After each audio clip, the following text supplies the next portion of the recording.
Black holy well, the curse of the dead child. पूर्वी भारत के एक छोटे से गांव क्राइस्ट वेल में एक पुराना चर्च था। कभी वहां हर रविवार प्रेयर हुआ करती थी, लेकिन अब वहां सिर्फ वीरानी थी।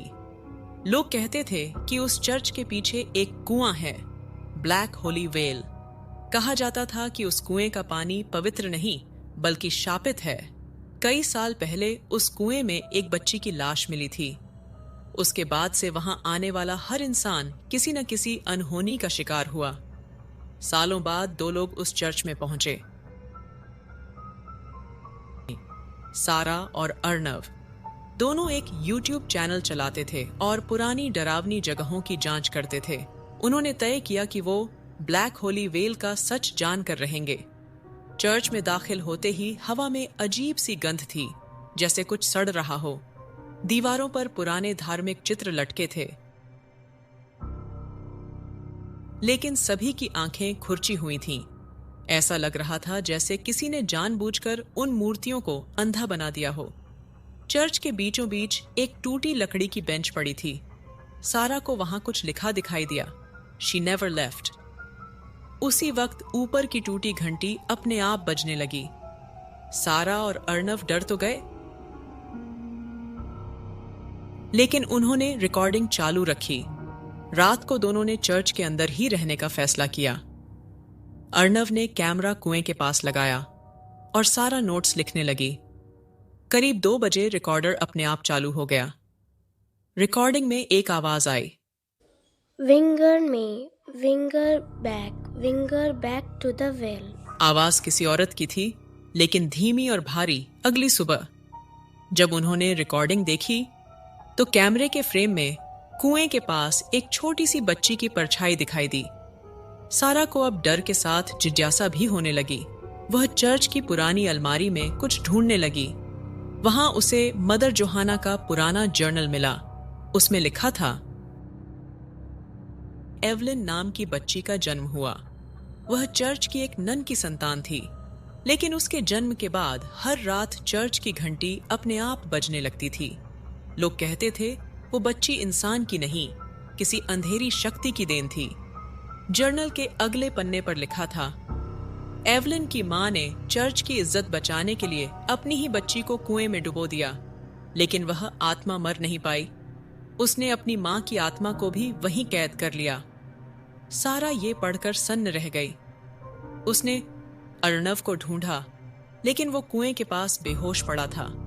उसका शरीर ठंडा था और आंखें सफेद हो चुकी थीं। कुछ देर बाद वो उठ बैठा, लेकिन उसकी आवाज अब उसकी नहीं थी। वो बोला, वो खुश नहीं है, वो अभी भी यहां है, वो प्यासे है। सारा के रोंगटे खड़े हो गए।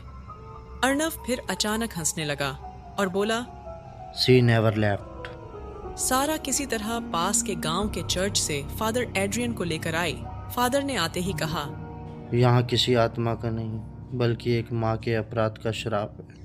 उन्होंने एक्सोर्सिज्म की तैयारी की।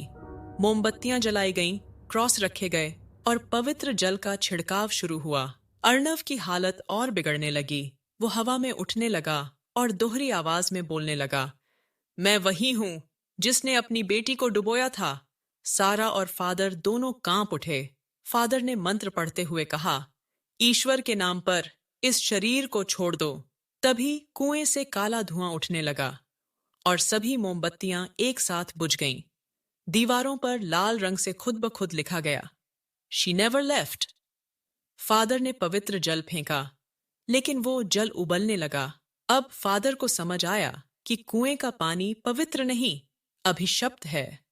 सारा ने मदर जोहाना के जर्नल का आखिरी पन्ना उठाया।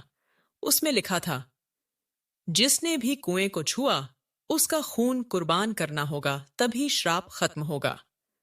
सारा ने अपने हाथ की नस काटकर खून कुएं में टपकाया। अचानक हवा रुक गई। चर्च शांत हो गया। कुएं से सफेद कपड़ों में एक बच्ची निकली। उसका चेहरा मासूम था, लेकिन आंखें पूरी काली। वो मुस्कुराई और बोली, थैंक यू मदर, और हवा में गायब हो गई। सुबह जब सब कुछ शांत हुआ तो अर्नव को होश आ गया। कुएं का पानी साफ हो चुका था। फादर ने कहा, श्राप खत्म हो गया, लेकिन जो कुर्बानी दी गई उसकी आत्मा अब हमेशा इस चर्च की रखवाली करेगी। सारा मुस्कुराई और बोली, अब कोई यहां नहीं मरेगा। लेकिन जैसे ही वो चर्च से बाहर निकली, पीछे से घंटी अपने आप बजने लगी और कुएं से धीमी सी आवाज आई, शी नेवर लेफ्ट। उसके बाद चर्च को हमेशा के लिए सील कर दिया गया। लेकिन हर साल गुड फ्राइडे की रात जब बारिश होती है तो गांव वाले कहते हैं कि उस कुएं से किसी बच्ची के रोने की आवाज फिर से सुनाई देती है।